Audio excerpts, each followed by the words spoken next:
Hey guys, it is Chelsea Perry here coming at you with discussion board post 1. Woo! We graduate in 14 weeks. That is crazy. But anyway, just gonna jump right in. Like I just said, my name is Chelsea Perry. I live in Kingsport, Tennessee. I lived here my whole life. I live in the same house I grew up in. All that jazz. Woo. But a fun fact about me is that I do community theater in my downtime. I have participated in the local community theater here called Lamplight for about 13 years. I was 9 when I first started, and now I'm 21. And my field placement that I'm doing my field practicum at this semester is at Small Miracles Therapeutic Equestrian Center in Kingsport, which so far it's been really fun, and I've actually really learned a lot. My phone number is 423-723-9550. If you need to reach me, the best way to reach me is call me. If I don't answer, leave me a voicemail and I'll get back to you. Or shoot me a text and I'll get back to you as soon as I can. But yeah. So basically, it says using supervision to learn. So then it goes, share with your fellow classmates a bit about your field instructor and supervisor. What is the person's titles, duties, roles in the organization?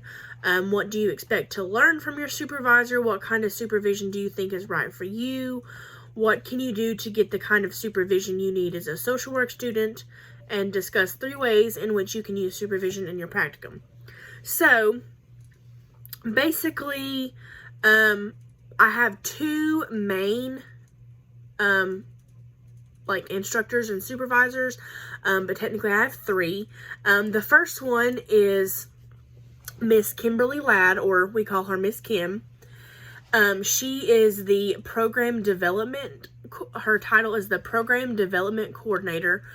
So basically she is the one, because Small Miracles is a nonprofit, so basically she's the one she's a BSW. And basically, she's the one that, she writes the grants, like, proposals for the grants, so that way, Small Miracles can keep receiving their funding, and stuff like that. And, she also she does, some family count, like, when they have new and potential clients, come visit to see if they want to start taking therapy lessons there. With the horses and everything, she'll do family meetings with them to assess the family situations, along with Sherry, Miss Sherry Russell. She is the executive and program director. So she's she's the head honcho over everything. Super sweet lady. But she's the one who ultimately gets to decide, she's the one who decides what horses and ponies come in and leave, and who the volunteers can be, just things like that. She just makes the program run smoothly. And then the third director or supervisor is Libby. Her last name just escaped my brain, but her name's Libby, and she is the volunteer coordinator. So any of the volunteers that come in, she's the one who trains them to be the horse leaders and the what they call sidewalkers for the students who have really high disabilities.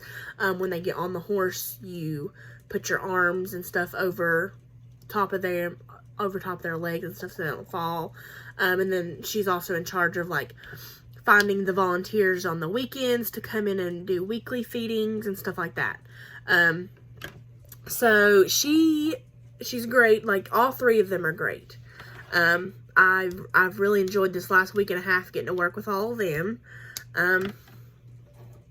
But yeah, so, so I just discussed, like, their titles and their duties and roles. So what do I expect from my supervisor? Obviously, like, I expect them to be professional and nice and kind, but also I do well with criticism too. Like, if I'm doing something wrong or doing something the way that I think it should be done, but not the way that it needs to be done, just tell me. And so I guess that kind of goes along with what kind of supervision you think is right for you. I'm a very hands-on learner. So you can tell me something and I'm like, okay. But until you show me and, like, I get in my head of how to do stuff, I'm like, okay. And once you show me, I'm fine. So as far as what supervision is right for me, I kind of think a hands-on approach is good for me, which all of them are so far. Like, my very first day there, Libby sidewalk trained me, so that way I can be in the lessons with the kids, and the veterans. And then Miss Sherry also is a leader of she teaches the lessons, and that right now we're doing, like, an ocean theme, so she's, like, in charge of that. And then, like I said earlier, Miss Kim, she works a lot when we get new potential clients and they do family, like, she works once a month. They do a family session to recap kind of what they're going through and how the therapy's been helping and see if they can see any improvements. And she also does the grant writing. And I've been working with her this week. She's given me a lot of material to read, which has been really cool. And so I guess the next question is, what can you do to get the kind of supervision you need? I guess just ask. Asking is always better than just assuming. So I have to ask. If I don't know, I ask. And it never hurts sometimes to ask more than once. And then discuss 3 ways in which you can use supervision in your practicum. The number 1 way would be to make me a better social worker. Number 2 would be it makes me a better person because I can follow direction, and stuff like that. And number 3, I would say it makes me a better caretaker because not only do I have to care for the kids, but I have to care for the volunteers and the staff and the horses. And then it says, what parallels do you see between a client and a social worker setting goals for intervention and a student and supervisor setting goals for learning? So setting goals for, in my mind, those two are kind of the same. Like, when you work with somebody, you set a goal, you set an end goal, and you meet halfway in the middle, and you start towards that goal, and then you come and you have the intervention to see if the methods that you're using are working or if they're not, and then you learn from them and you adapt your lessons and stuff like that. But all in all, like, I've had a really good 2 weeks so far at Small Miracles.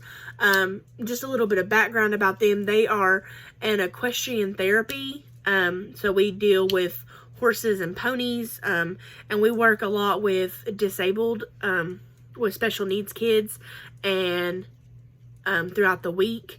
And then on Fridays, we do a program called Horses Empower Heroes, and it's a program that the VA hospital does with us, and they send veterans who have, like, really bad PTSD, and stuff like that from related to being in the military.